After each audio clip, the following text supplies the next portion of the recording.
महाराष्ट्र के मालेगांव में सरकारी दफ्तर में सामूहिक नमाज के बाद विवाद हो गया है। शहर के म्युनिसिपल कॉरपोरेशन के बिजली डिपार्टमेंट में एक साथ कई लोगों के नमाज पढ़ने का वीडियो आया। वार्ड में बिजली न होने की वजह से ये सभी कंप्लेन लेकर इलेक्ट्रिसिटी डिपार्टमेंट के ऑफिस पहुंचे थे। बिजली कटौती के विरोध में पहले तो लोगों ने बिजली विभाग में धरना दिया, फिर शाम की नमाज सरकारी दफ्तर के अंदर ही पढ़ी। पीएम मोदी यरूशलेम के लिए रवाना हो गए हैं। 9 साल बाद इजराइल जा रहे हैं पीएम मोदी का इजरायली पीएम बेंजामिन नेतन्याहू तेल अवीव के बेन गुरियन एयरपोर्ट पर स्वागत करेंगे। पीएम आज इजरायली संसद नेसेट को संबोधित करेंगे। इजराइल के पीएम के साथ द्विपक्षीय बातचीत करेंगे। इजराइल के राष्ट्रपति से भी मुलाकात होगी और होलोकॉस्ट मेमोरियल का भी दौरा करेंगे। आयरन डोम समेत $10 अरब के रक्षा सहयोग पर बात होनी है। जापान में यूपी के सीएम योगी का निवेशकों के साथ बैठकों का दौर। टोक्यो में उन्होंने मैन्युफैक्चरिंग कंपनियों के प्रतिनिधियों से मुलाकात की और प्रदेश में नवीनीकरणीय ऊर्जा, सेमीकंडक्टर और डेटा यूनिट क्षेत्र में निवेश को लेकर चर्चा की। सीएम योगी ने जापान में निवेशकों को भी संबोधित किया। इस दौरान उन्होंने कहा कि भारत और जापान का संबंध सूर्य की प्रथम किरण से शुरू होकर उत्तर प्रदेश से जुड़ता है। भारत भगवान राम की भूमि है और भगवान बुद्ध की पावन धरा है। यूपी के सीएम योगी ने सिंगापुर में राष्ट्रपति थरमन शनमुगरत्नम से औपचारिक मुलाकात की। दोनों नेताओं के बीच आपसी संबंधों को और मजबूत करने पर चर्चा हुई। सिंगापुर में सीएम योगी ने यूपी के लिए 1 लाख करोड़ के निवेश प्रस्ताव को हासिल किया, जिसमें से 60,000 करोड़ के एमओयू पर साइन हो चुका है।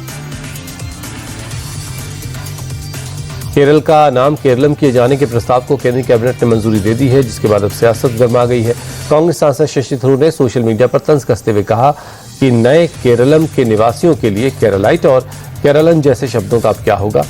केरला माइट किसी सूक्ष्म जीव जैसा लगता है, जबकि केरलमियन किसी रेयर मिनरल जैसा दिखता है।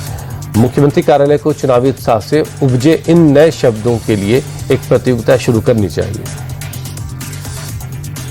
केरल का नाम केरलम करने को लेकर पश्चिम बंगाल की सीएम ममता बनर्जी ने एक बार फिर बंगाल का नाम बांग्ला किए जाने की मांग की है। ममता बनर्जी ने कहा, केरल का नाम केरलम हुआ है, इससे हम खुश हैं, लेकिन आपने बंगाल को क्यों अलग रखा? केंद्र सरकार ने जो कहा वो हमने किया, लेकिन 5 साल से केंद्र हमें बांग्ला नाम नहीं दे रहा है, क्योंकि आप बांग्ला विरोधी हैं। एक दिन आप लोग चले जाएंगे, तब हम ये करके रहेंगे।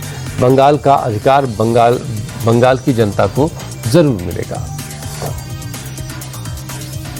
मध्य प्रदेश के धार में स्थित भोजशाला को लेकर एएसआई रिपोर्ट में खुलासा हुआ। रिपोर्ट में दावा किया गया है कि भोजशाला में मस्जिद का निर्माण मंदिर के बाद हुआ है। रिपोर्ट के मुताबिक पुराने मंदिर के हिस्सों का इस्तेमाल करके मस्जिद बनाई गई। एमपी हाईकोर्ट के इंदौर खंडपीठ ने रिपोर्ट को पक्षकारों को सौंप दिया है। 2 हफ्ते के अंदर आपत्तियां, सुझाव और सिफारिशें देने के लिए कहा गया। मामले की अगली सुनवाई अब 16 मार्च को होगी। हरियाणा के IDFC बैंक फर्स्ट बैंक घोटाले के मामले में विजिलेंस ने बड़ी कार्रवाई करते हुए ऋषि समेत 4 लोगों को गिरफ्तार किया है। पुलिस जांच में पता चला कि मास्टरमाइंड रिभव ऋषि इससे पहले IDFC फर्स्ट बैंक का मैनेजर रह चुका है। रिभव ने ही अपने साथियों के साथ मिलकर हरियाणा के सरकारी डिपार्टमेंट के खातों में 590 करोड़ रुपए निकाले थे। गिरफ्तार आरोपियों में मास्टरमाइंड रिभव ऋषि, अभिषेक सिंगला, अभय स्वाति शामिल है। दिल्ली में गैंगस्टर लॉरेंस बिश्नोई के वकील की कार पर बीती रात अंधाधुंध फायरिंग हुई। कश्मीरी गेट ISBT के हनुमान मंदिर के पास बाइक पर सवार अज्ञात हमलावरों ने कार पर ताबड़तोड़ फायर कर दिया, जिसमें कार के शीशे टूट गए और पिछली सीट पर बैठा एक शख्स घायल हो गया, जिसे अस्पताल में भर्ती करवाया गया। कार का ड्राइवर किसी तरह कार को सिविल लाइंस के एक होटल तक ले जाने में कामयाब रहा। फायरिंग के बाद हमलावर मौके से फरार हो गए। पुलिस CCTV फुटेज के जरिए हमलावरों की शिनाख्त और तलाश करने में लगी है। यूपी के बहराइच में शादी समारोह में जा रहे एक युवक पर कुल्हाड़ी से जानलेवा हमला कर दिया गया। कुल्हाड़ी सिर में फंस गई। गंभीर हालत में उसे लखनऊ रेफर किया गया। घटना बहराइच के फयाकपुर थाना इलाके की है। कृष्ण कुमार नाम के इस शख्स पर कुछ अज्ञात हमलावरों ने हमला किया। पीड़ित युवक ने बताया कि वो एक शादी से लौट रहा था, जहां से लौटते वक्त उस पर साथ ये घटना हुई। यूपी के ग्रेटर नोएडा में पुलिस ने लुक्सर गांव हत्या के आरोपी मोनू को वारदात के कुछ ही घंटों के अंदर गिरफ्तार कर लिया। इको टेक 1 के पास बीती रात चेकिंग के दौरान पुलिस और आरोपी मोनू के बीच मुठभेड़ हुई। मोनू ने भागने की कोशिश की। पुलिस ने फायरिंग की और जवाबी कार्रवाई में उसके पैर में गोली लगी। मोनू घायल हो गया। पुलिस को मोनू के पास से एक अवैध तमंचा बरामद हुआ है। ग्रेटर नोएडा में एक बार फिर दबंगों का उत्पात देखने को मिला। नॉलेज पार्क इलाके में कुछ दबंगों ने 2 छात्रों की बेरहमी से पिटाई की। वीडियो सोशल मीडिया पर तेजी से वायरल हो रहा था। तस्वीरों में देखा जा सकता है कुछ दबंग 2 छात्रों को लात घुसों से पीट रहे हैं। वायरल वीडियो के आधार पर पुलिस मामले की जांच कर रही है और आरोपियों की तलाश की जा रही है। गाजियाबाद के मसूरी में बीती रात पुलिस और बदमाशों के बीच एनकाउंटर के बाद एक शूटर गिरफ्तार कर लिया गया। पुलिस ने बाबू नाम के जिस शूटर को गिरफ्तार किया वो रंगदारी और अपहरण के मामले में फरार चल रहा है। रहे कुख्यात अनिल दुजाना और बलराम ठाकुर गैंग का है। मुठभेड़ में शूटर ने पुलिस टीम पर फायरिंग कर दी थी, जिसके बाद पुलिस की जवाबी कार्रवाई में आरोपी के दोनों पैर में गोली लगने से वो घायल हो गया। यूपी के कानपुर देहात में होली से पहले तेल फैक्ट्रियों पर खाद्य सुरक्षा विभाग ने बड़ी कार्रवाई की। ज्वाइंट कमिश्नर लखनऊ के नेतृत्व में 35 सदस्यों की टीम ने खाद्य तेल की 4 फैक्ट्रियों पर छापेमारी की। फैक्ट्रियों से करीब 30,000 लीटर खाने के तेल को सीज किया गया। प्रशासन के मुताबिक होली के मौके पर डिमांड ज्यादा होने की वजह से बाजार में मिलावटी तेल को बड़े पैमाने पर खपाया जाता है। मिलावटी तेल को लेकर ज्वाइंट कमिश्नर लखनऊ ने लोगों से अपील की पैकिंग की जांच पड़ताल के बाद ही सामान खरीदें।